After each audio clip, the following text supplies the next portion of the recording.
Hi, everyone. I'm Gold Derby News and Features Editor Ray Richmond, and welcome to our Q&A panel on the making of the Peacock Holocaust drama, The Tattooist of Auschwitz. Today, I'm thrilled to be joined by executive producer Claire Mundell, director Tali Shalom-Ezer, cinematographer David Katznelson, editor Nili, and visual effects supervisor Alan Church. The six-part limited series is adapted from the best-selling 2018 novel of the same name by Heather Morris, tells the real-life story of Lale Sokolov, a Slovakian Jew transported in 1942 to the notorious Auschwitz-Birkenau death camp, where he lands a job tattooing ID numbers onto the arms of fellow prisoners. An unlikely story of love and survival follows. Thank you all again so much for joining me today. I was riveted by your series, which is profoundly traumatizing, but ultimately so powerful and inspiring. Claire, I'd like to start things off by asking what it was about this story specifically that so resonated with you that you were moved to option it and adapt it for television. Sure. Well, back in the summer of 2018, I noticed that the book was everywhere. People were reading it, people were talking about it. It had entered the Sunday Times bestseller list at number 2 or 1, and then it stayed there for weeks and weeks. And we read the book. We, as a company at Synchronicity, we are drawn to stories that are about something and have some, significant thing to say. And we got intrigued. So we read the story. We were blown away by the hope and the love in it, and the incredible story of courage and resilience that it tells.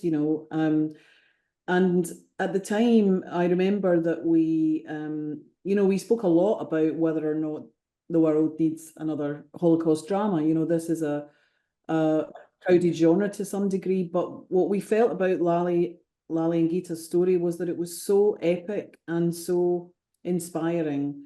And the number of people who were reading the book and the types of people who were reading the book, which was going into the millions very quickly, were just really intriguing to us. And we got on the journey of optioning the book, but we knew from the very beginning that we wanted to tell a story that was absolutely his story. It was his point of view, and that we would play with narrative form.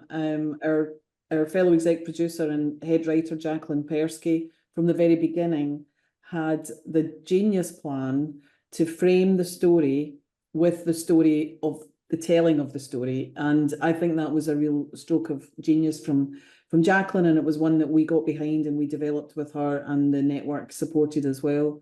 But I think that, in researching the subject matter, I was horrified to discover at that time that something like 50% of 16 to 24-year-olds in the US at that point did not know what the Holocaust was. And there was a similar shocking figure in Europe for the same demographic.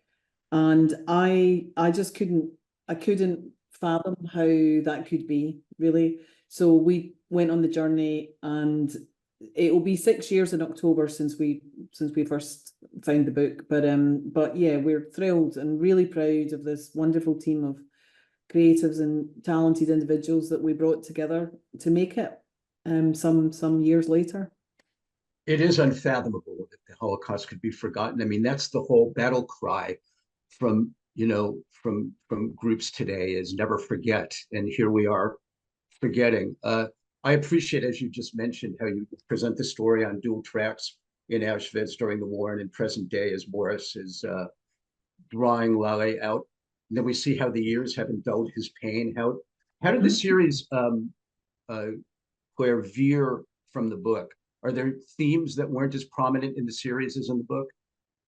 I think that we felt that as soon as you dramatize anything on screen, you're immediately into a different set of questions about tone, because you can see it with your eyes. So we knew that we wanted to, I guess, make it clear, make Lale and Gita's love and the incredible kind of courageous act of love that it was, by making it clear to an audience just you know, the darkness that they were in. Of course, you cannot recreate Auschwitz. We gave ourselves, in some ways, an impossible task because it cannot be recreated. All we can do as program makers is tell this man's story and put his story in a world that gives an audience, a mainstream audience, the best possible chances of empathizing and having some sense of what it may have been like.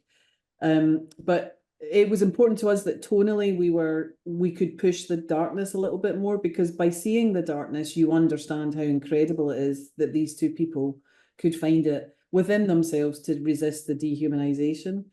And the framing device is very different from the book, but that gives us a chance to dramatize the experience of an elderly Holocaust survivor and to tell an audience today that just when the camps were liberated, it didn't mean the end of trauma. It was a lifelong trauma, and therefore we see Lali Sokolov in his 80s still suffering, you know, the trauma of what occurred in that camp. Oh my God, yeah, it's just etched on his face constantly. And you couldn't have done much better than to have Harvey Keitel portraying the older Lali and Melanie Linsky as Heather. I mean, that's about as A-list as you can get. You really cashed in with those choices.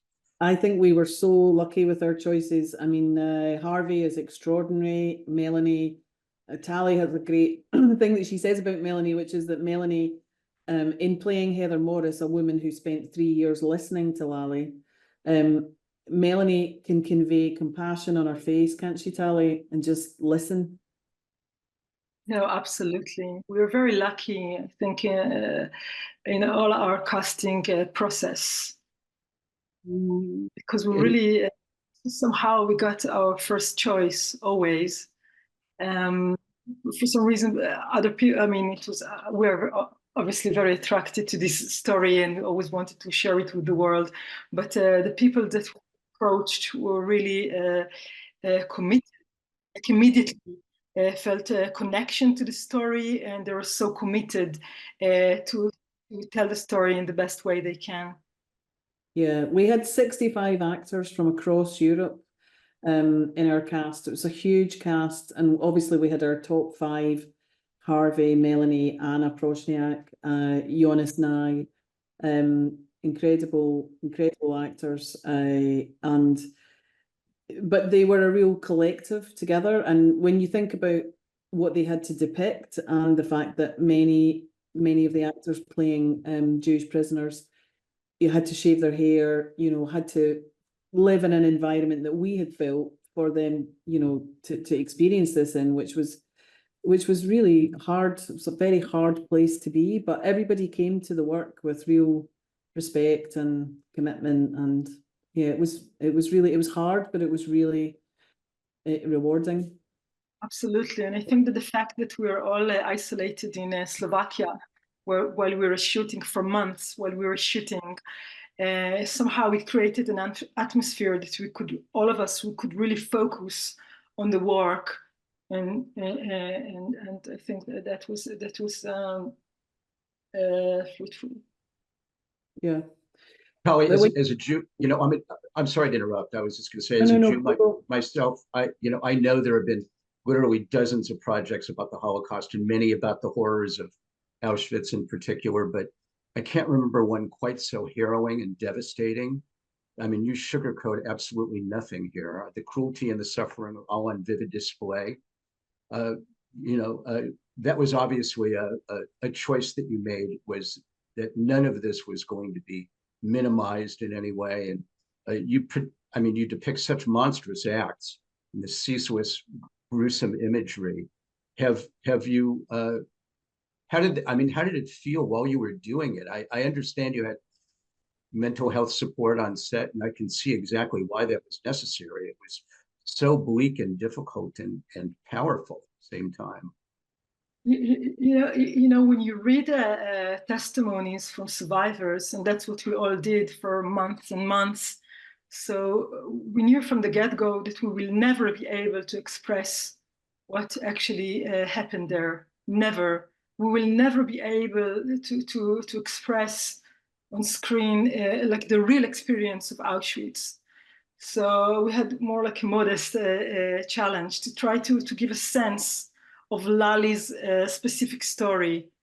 To really like Lali's memory was always our guiding light, and his memories, we try to bring them to the screen, and some of them were really awful.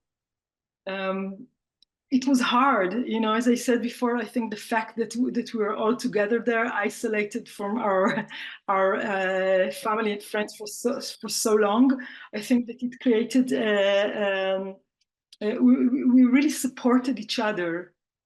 I really say it hand on heart that we were there together for each other and supporting each other if at times when it got really difficult. So we talk about what happened, and that I think that was the way to somehow deal with it.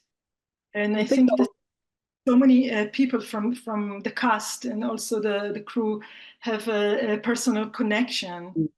I was gonna ask about that. If I imagine that several people from the cast and crew had grandparents or whatever who were Holocaust survivors. Obviously, I imagine a lot of people that worked on this, including many of your actors, were Jewish themselves.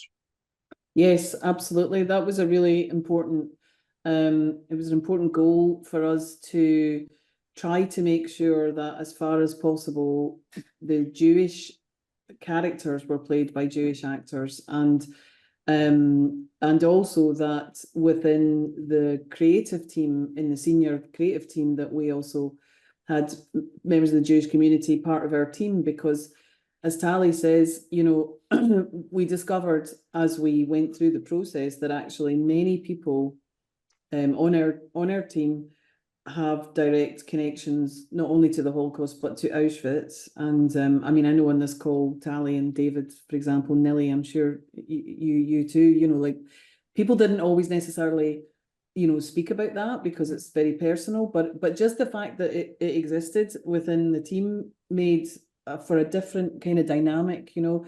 And coupled with that, we had a Slovakian crew who, you know, really felt committed to tell this story. I think there was a certain amount of remorse and shame, shall we say, about what happened in Slovakia.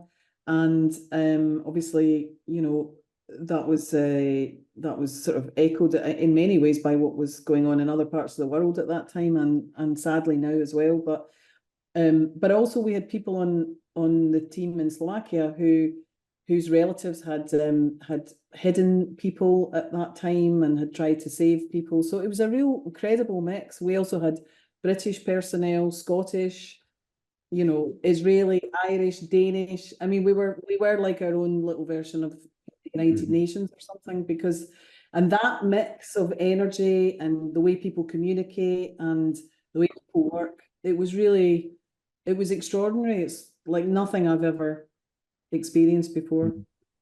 David, I wanted to bring you. I know I'm bringing you in right at the time you were bringing yourself in. Thank you. I just wanted to say what you were going to say, and then I have a question for you. Well, it was just going into the post-production side as well, because our crew with our vendors, I did a showing of what we shot in terms of photographs, giving them background information, and made sure that all the team didn't work from home. They came to the facilities, and some of my crew, excuse me, at the facilities, they had grandmothers, and they were creating some of the background environments.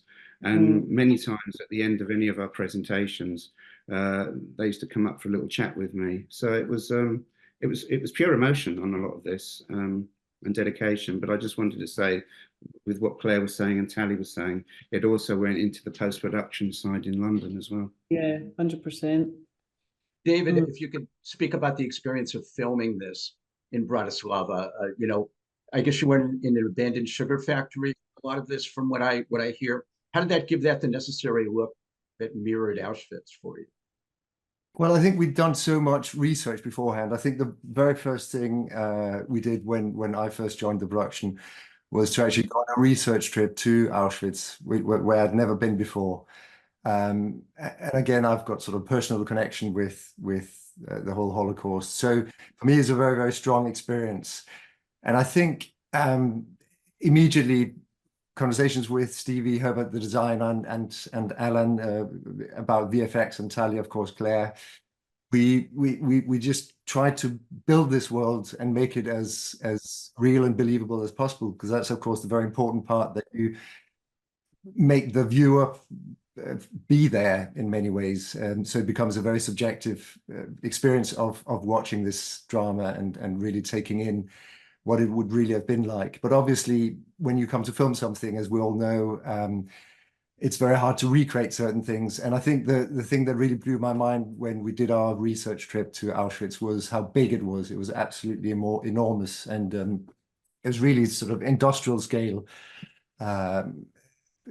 You know, it would take 15 minutes to walk from one end to the other, and you could go around, and it was just enormous. So I think the whole logistics side of actually recreating it in the middle of a field practically, where we built a lot of the environments and then supplemented those with VFX later on, was really a big task, and the most sort of creatively challenging.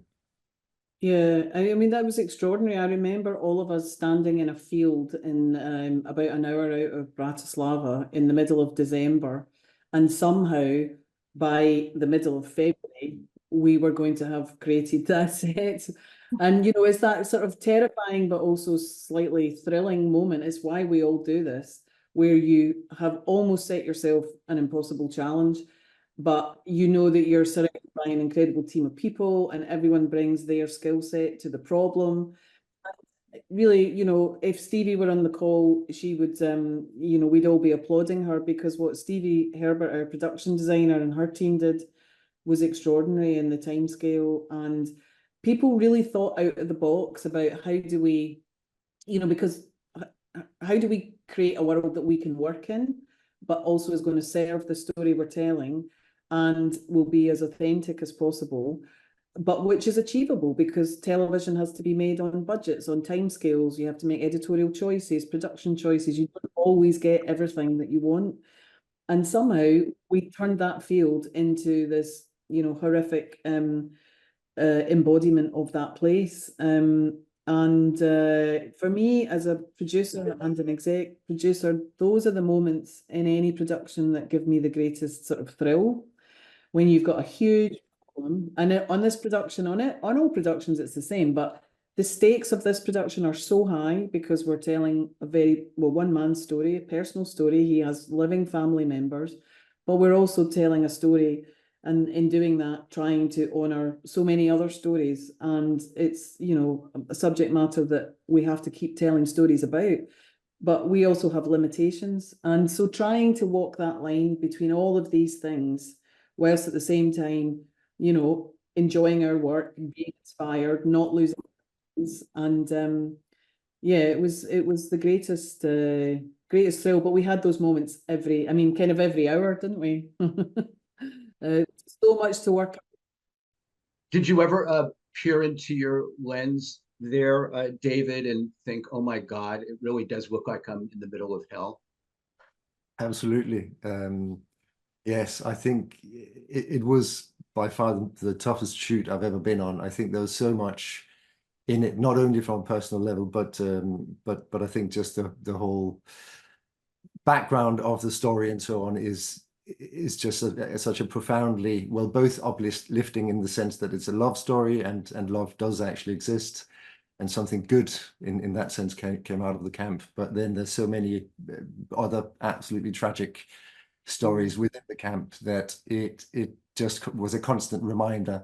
And I don't think there was a single day where we had a scene to shoot where it was light. There was always something in there which would really remind you of it. And I think we had to paraphrase pretty much everything we said with this is actually a true story, and this did actually happen. And I think it doesn't become normal, because it never will be, but I think it was a constant reminder really of what history was like and what did happen. But above that, we had to, of course, have a creative view on it and an angle to tell it in the most honest and powerful way we possibly could. The way that you shot Jonah Hauer-King, who plays the young Lale, at Unapproached Proshniak, the young Gita, incredibly effective. Those two have such this smoldering and intense chemistry. Oh my God, it just poured off the screen like lava. I mean, and that of course makes all the difference. We completely believe these two would have this instant bond and are drawn like magnets to each other. Yeah. Yeah. I mean, Jonah was attached very early on, actually, for a long time before the production really took off, because we really wanted Jonah in that role. We felt so strongly that he could embody all the qualities of that young man, you know, who was charismatic and kind, good looking, loved by everybody, with a big heart. But Anna was a total discovery, and that was really thrilling, because Anna read for some of the smallest parts in the piece, and Tali and I kept, after every casting session, we'd say, God, there's that woman again, you know, Anna, like we let's get her back. And gradually she moved up the cast list until she was reading for Gita. That was a thrill, wasn't it? Wow. Yeah, so special. Nili, I want to bring you in here. How closely did you work with Tali and the rest of the team while cutting the series?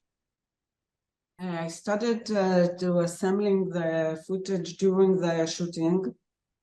So when Tali came to the editing room, it was all assembling, all the 6 eps.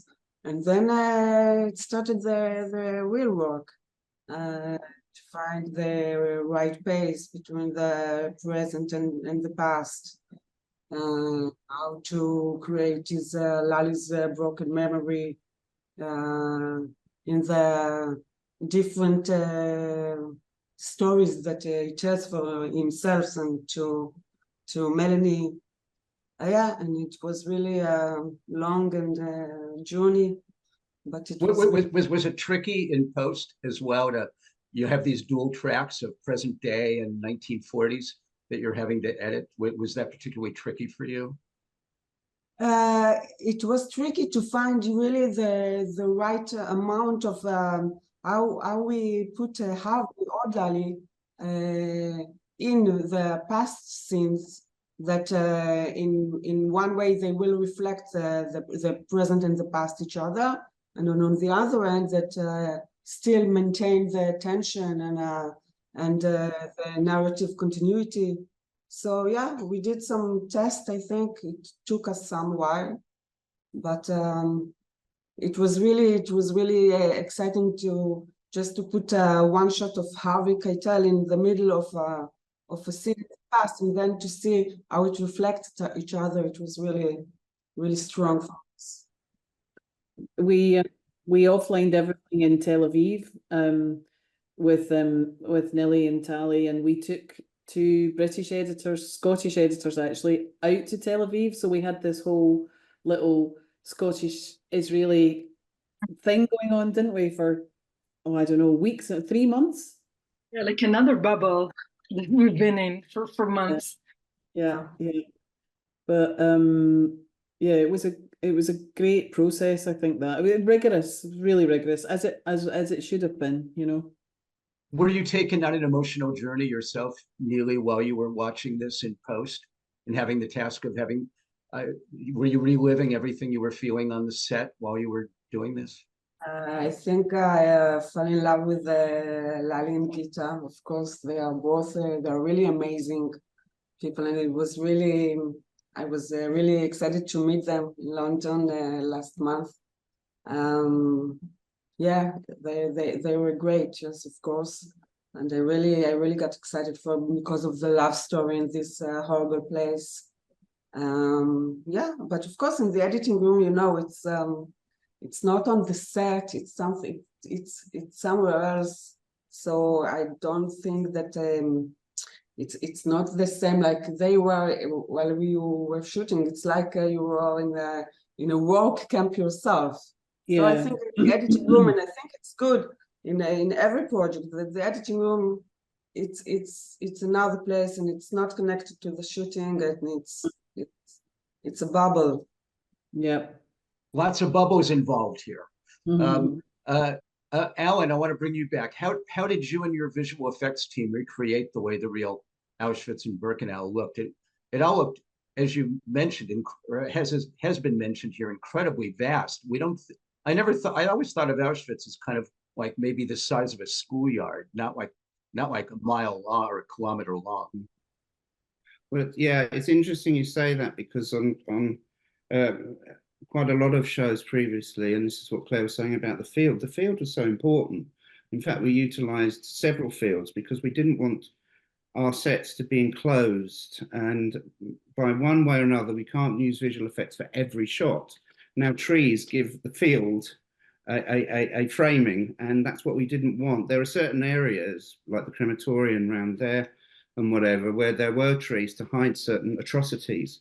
So we looked at that, but going back to like the beginning, what David was saying is my first experience was, obviously I read the scripts and spoke to Claire and Tali on Zooms, but my first meeting with them were at Auschwitz and Birkenau. And in terms of the scale and size, I wasn't aware of there being Auschwitz 1 and Birkenau and Monowitz and Mexico, which is a part. There were so many different parts to it that were just increasing in your mind, that was actually, it was quite overwhelming. But I remember we all bonded very, very, very quickly at Birkenau camp, especially when we were, when we were actually working out, this is vast. It's like a kilometre by a kilometre and a half. Now, Stevie's brilliant sets is the grounding of it all. But then we've got to create the environments. If you look one way, what is that way? And if you look one way, what's the other way? And whatever. And, there has to be enormous respect for what we're creating as well. So that was a challenge, which I had to tell my crew as well, is don't be ashamed to talk about what we're creating.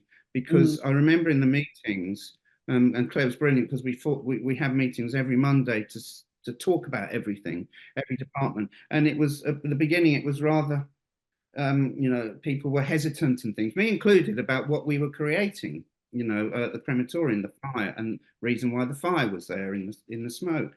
But our team, I started off with just me for the first couple of months, and we were trying to ascertain what was going to be built, what Stevie was going to be built, because we are making a drama, so we do have limitations, and what visual effects can do to complement every other department. We were just joined at the hip.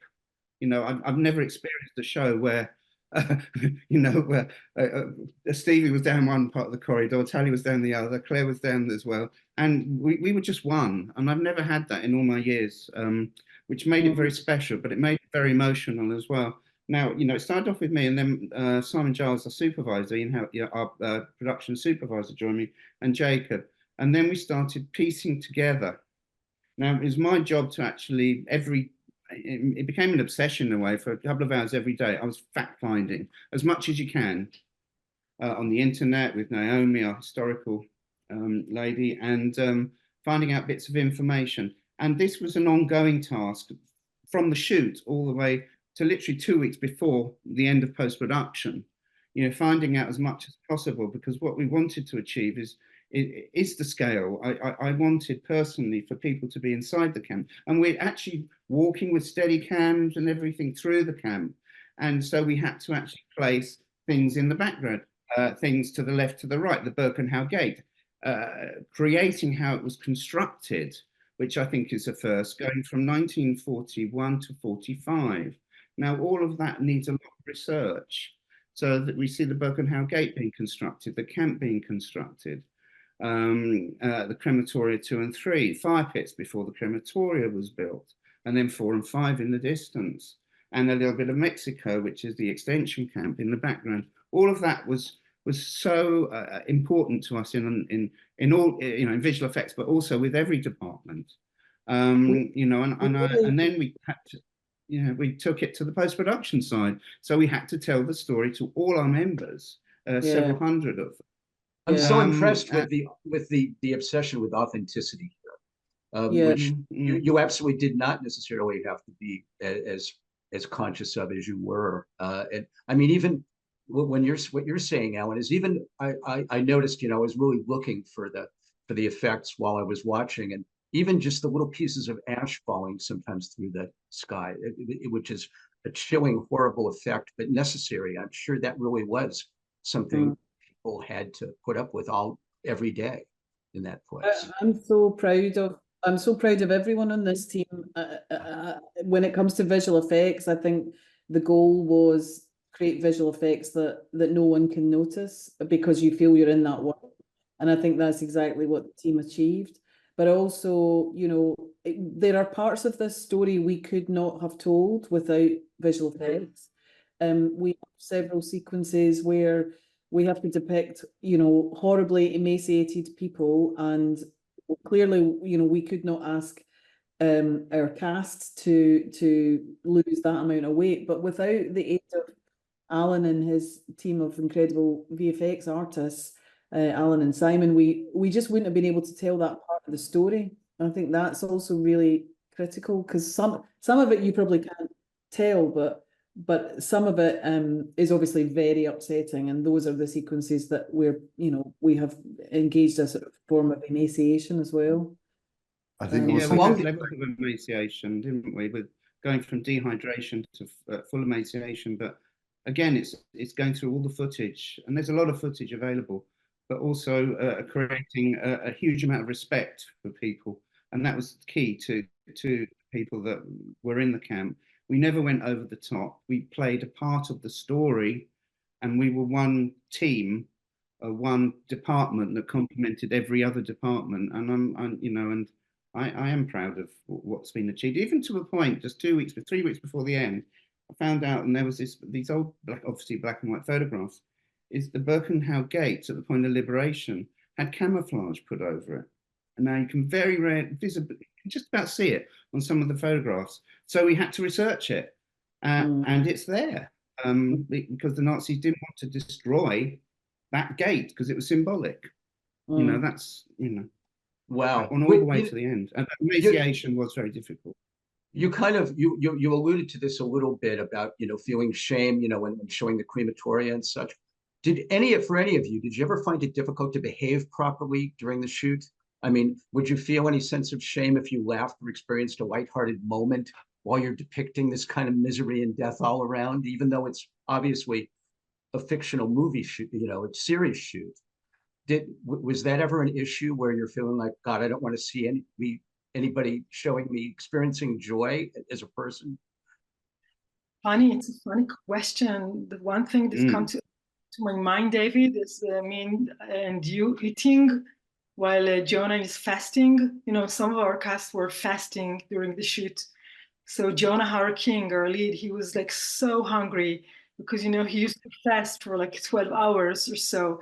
And David and I don't know, maybe it's like a Jewish thing, right? Do you remember this? It was like emotional eating. I don't know what happened, but we used to keep... we just carried food in our pockets, you know, just in case we got hungry.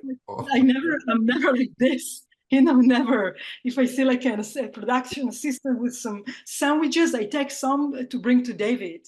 You know, I just go like, David, have it. And at some point, you know, when Jonah saw me like going outside from the monitor with like a big sandwich, I felt like a bit embarrassed. But I think that's exactly right. I mean, I think, you know, there are all these contrasts constantly playing in play.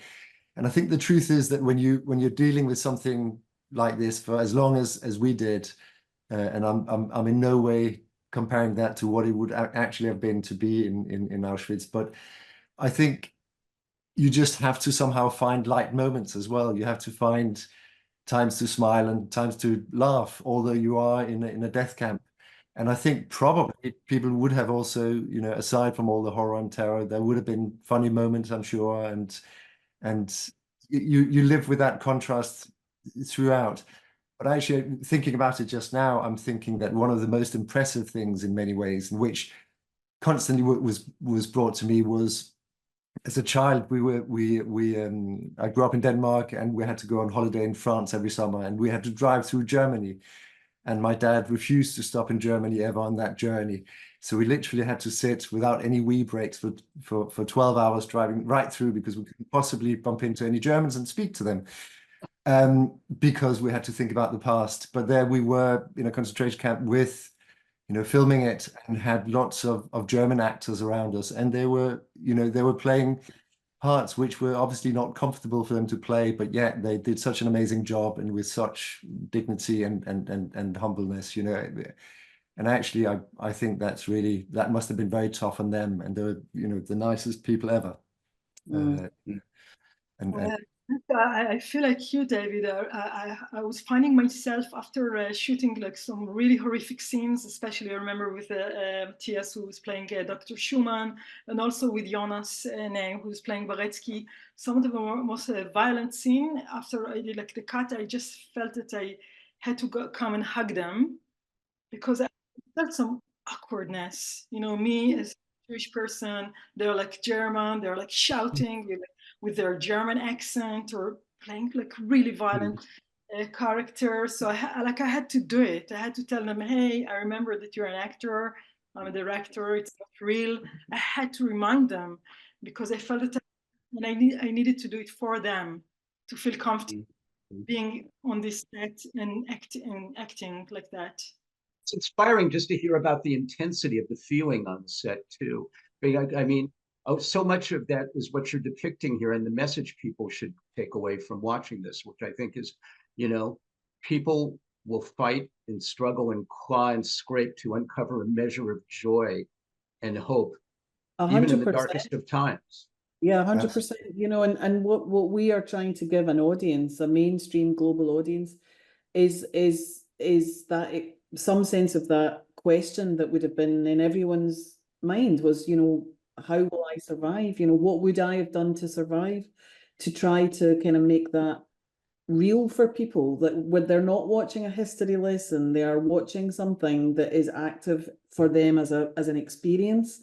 You know, but I think for me, Lally says it in the opening scene. He tells Heather this is a love story, you know, and obviously he intends to tell the story of his love for his wife, but he can't fully tell that story without also telling the horror.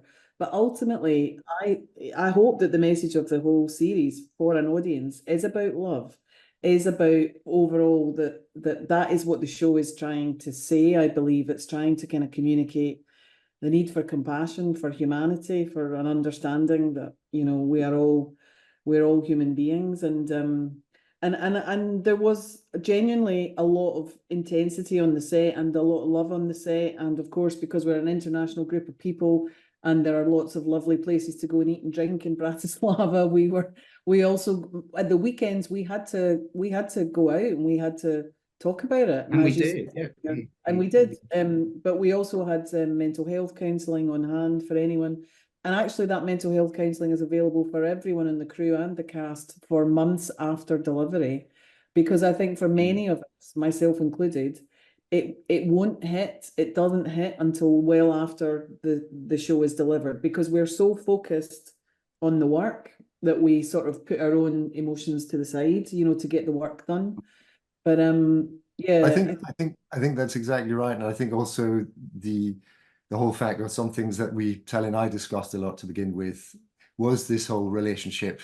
You know, you tell a story about love, essentially. You know, so how do you treat colors? How do you treat the way you film it? And equally, it's a man's journey through this enormous camp. So I think there's a way of looking at it in a creative way as well, where, you know, what we couldn't make it black and white, because we still wanted some kind of humanity and color to come into it and make it have a life of its own, and that love story to justify that. Equally, that was an ongoing discussion from the get-go. And how brutal do you know what we need to tell the story exactly? What is the right tone? Yeah. And where do you pitch the love versus the horror and the terror? And I think that was a constant, something we talked about, not every day, but practically every day, about, you know, now we've told this story, somebody's getting killed. Do we need, how do we have this juxtaposition constantly between the different levels of violence versus love? And I think you always get a bit of relief coming back to old Lali and Heather and seeing them and hearing them talk about it, to kind of get you back to sanity somehow. Otherwise, I think it would have been too tough to watch. Yeah.